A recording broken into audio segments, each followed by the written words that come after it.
Olá, seja bem-vindo ao meu podcast Clube do Livro. Esse podcast tem como foco falar de livros, de assuntos variados. Eu também sou autor, eu também publico livros e eu gostaria de aproveitar essa pequena pausa.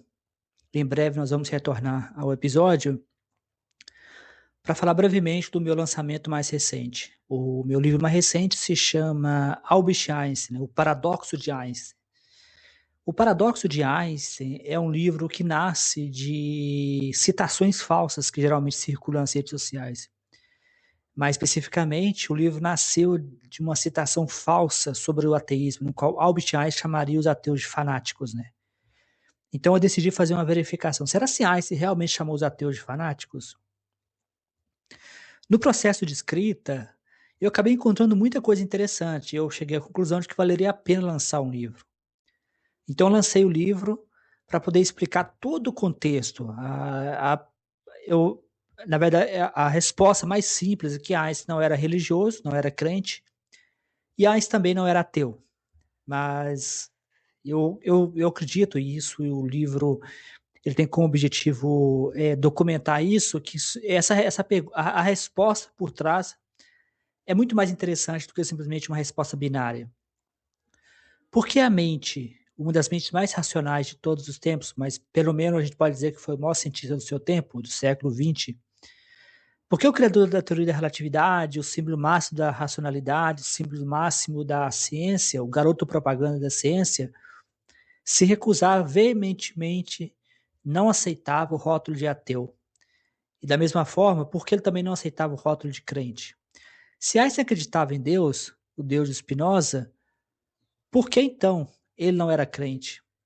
O livro, ele busca responder essa pergunta, mas ele faz de forma contextual, né? A gente faz uma viagem pelo contexto que Albert Einstein viveu. A gente entende, através de Bertrand Russell, que é um contraponto de Einstein, por que algumas figuras intelectuais, como Bertrand Russell, decidiram assumir o ateísmo publicamente do seu tempo. E por que Einstein foi muito receoso? Será que o receio de Einstein era meramente político? Era meramente medo de perseguição por parte dos religiosos? Ou se Einstein realmente tinha alguma coisa por trás que o levava a rejeitar o ateísmo e aceitar o Deus de Spinoza? Então, fica o convite. O livro está disponível na Amazon.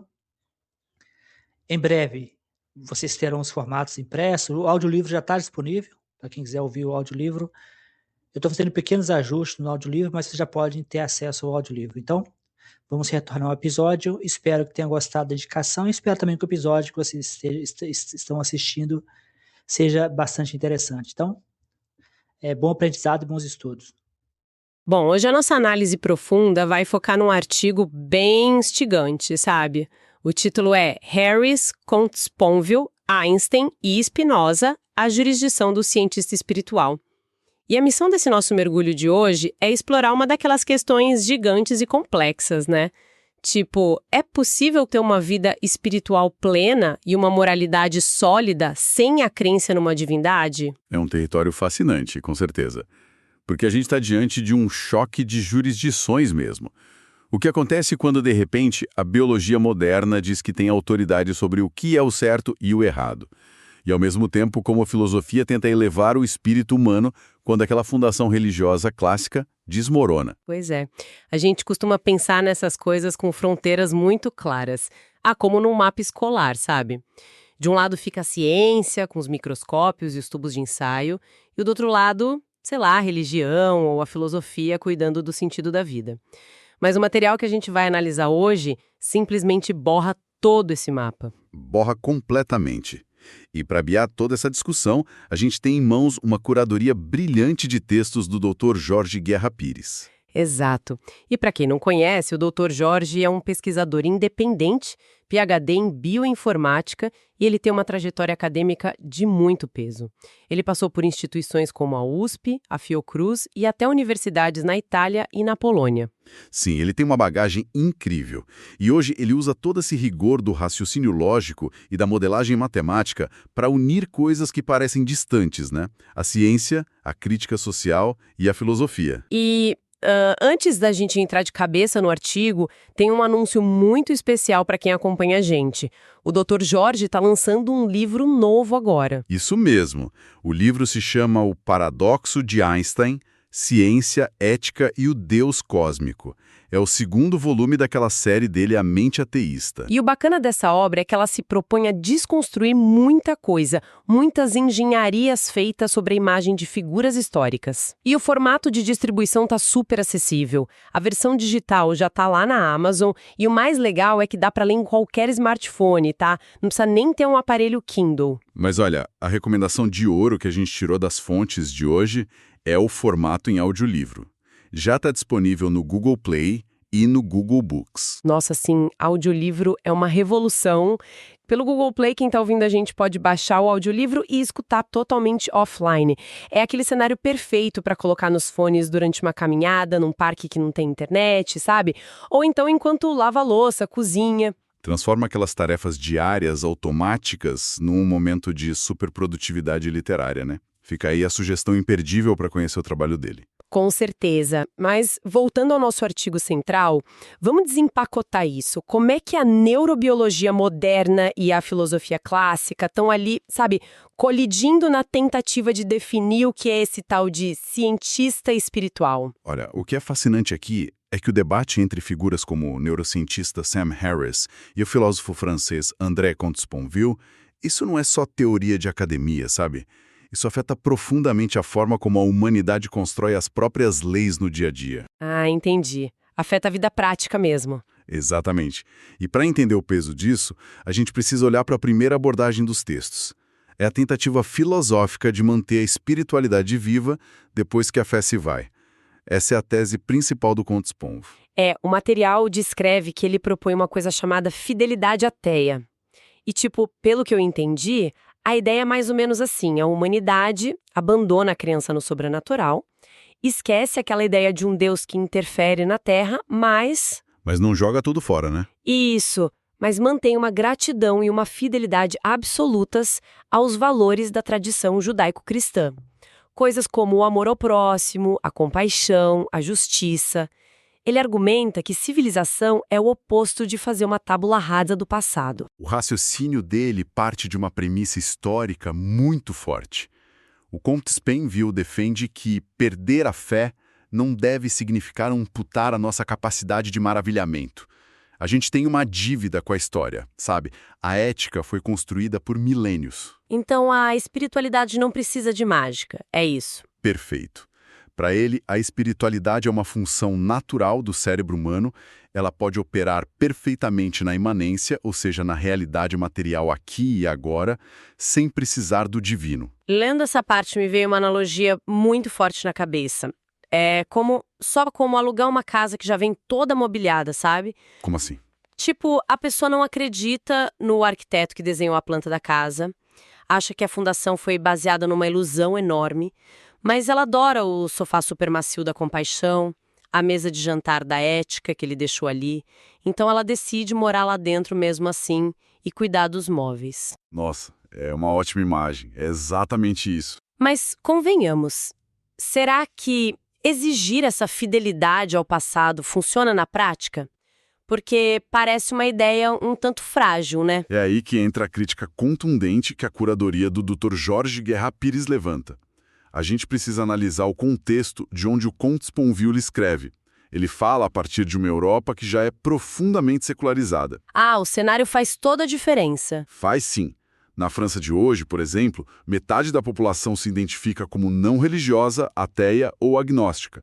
O cristianismo por lá, em termos de influência política de massa, está dormente. É um cenário quase pacificado já. Uma espécie de país das maravilhas para o livre pensamento, então. É muito fácil sentar num café parisiense e propor essa comunhão pacífica, né? Ninguém está tentando proibir o seu modo de viver. Pois é. E o contraste que as fontes apontam é brutal quando a gente olha para a realidade sociológica de países como o Brasil, por exemplo, ou outras nações em desenvolvimento. Sim, aqui a dinâmica é outra. Totalmente outra. Nesses locais, o fervor religioso não é uma peça de museu para a gente admirar com uma fidelidade romântica. É uma força ativa, pulsante, e que busca o tempo todo ocupar espaços de poder do Estado.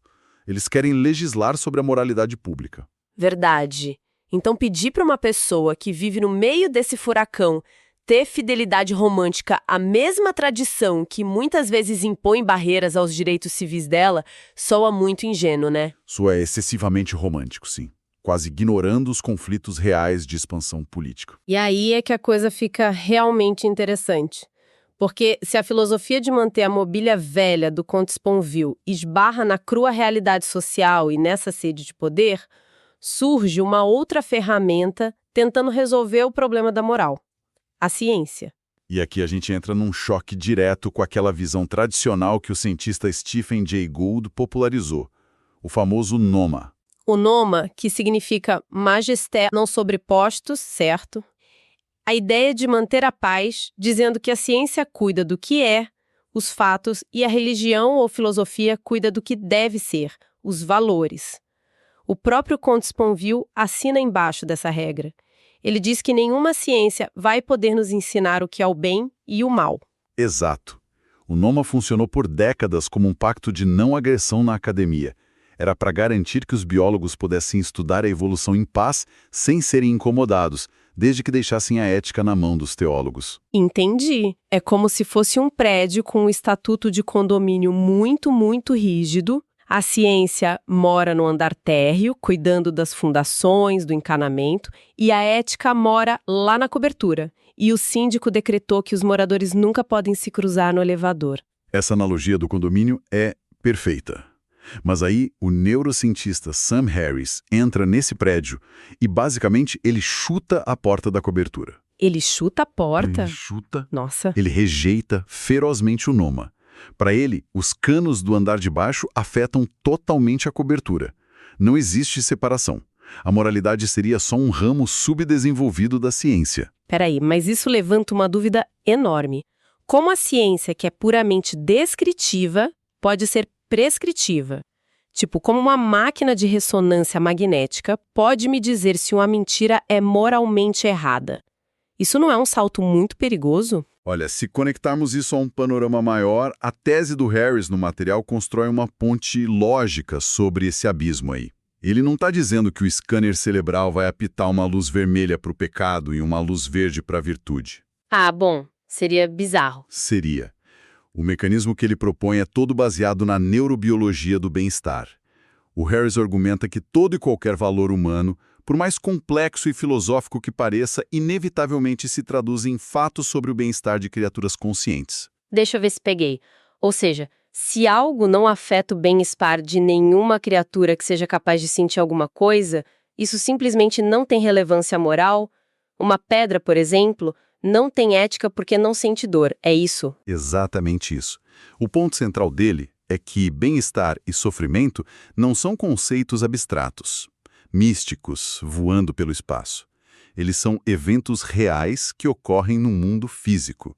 Mais especificamente, eles são estados do nosso cérebro, e se são estados cerebrais, afetados por variáveis da biologia e do ambiente... Eles caem no domínio da ciência empírica. Sim, a ciência pode, em princípio, descobrir o que causa o florescimento humano e o que causa a agonia humana. E o texto traz exemplos práticos de como ele usa isso para criticar dogmas, né?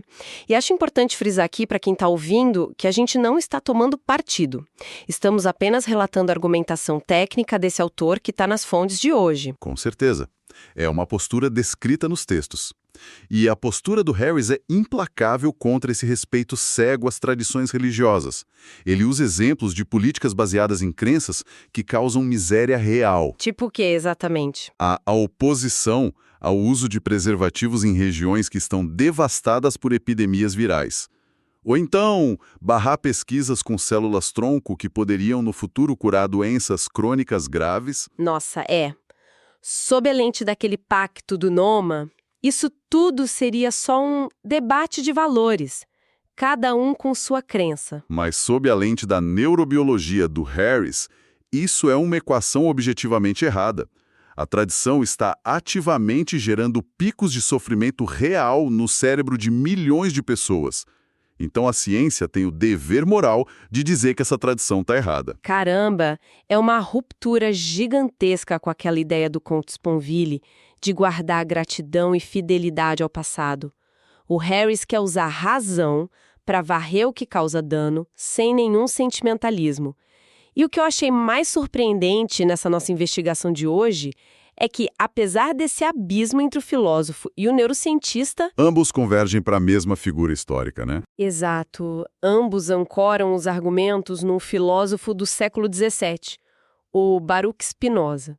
Spinoza é, possivelmente, o ponto de encontro mais elegante desse debate todo. O pilar do pensamento dele é o conceito de Deus sive natura, que significa Deus, ou seja, a natureza. Então, para o Spinoza, não tem um velhinho de barba nas nuvens. Não, de forma alguma. Não existe um ser com características humanas fora do universo regendo as coisas. O universo, as leis dele, a física, a biologia, isso é que é o divino. Tudo é uma única substância. E olha que loucura, isso serve para os dois lados. O material mostra que o Comte Sponville se apoia no Spinoza para justificar aquela espiritualidade da imanência dele, que é amar a realidade, amar a verdade matemática e fria, mesmo sabendo que o universo não vai te amar de volta. Sim. E, do outro lado, o Sam Harris usa a visão do Spinoza sobre o determinismo absoluto. Porque, se tudo é natureza e causa e efeito, o livre-arbítrio seria uma ilusão biológica. As nossas ações surgem de uma cadeia complexa de neuroquímica. O que muda totalmente a forma como a gente deveria aplicar a justiça, né? Bom, o Spinoza meio que limpa o terreno. E compreender isso é fundamental para a gente entender a figura que mais usou essa filosofia e que, aliás, protagoniza o livro do Dr. Jorge, o Albert Einstein. Ah, o paradoxo de Einstein. A relação dele com tudo isso. Pois é. Essa parte do artigo parece um verdadeiro filme de detetive. Historicamente, existe um senso comum inabalável de que o Einstein era um homem profundamente religioso. Todo mundo já ouviu que ele vivia repetindo que acreditava no Deus de Spinoza, né? Sim, é uma citação famosa. Mas a pesquisa curada no material revela algo muito mais profundo. O Einstein usava esse termo quase como uma variável estúpida. Uma dummy variable na matemática, sabe? Um truque retórico.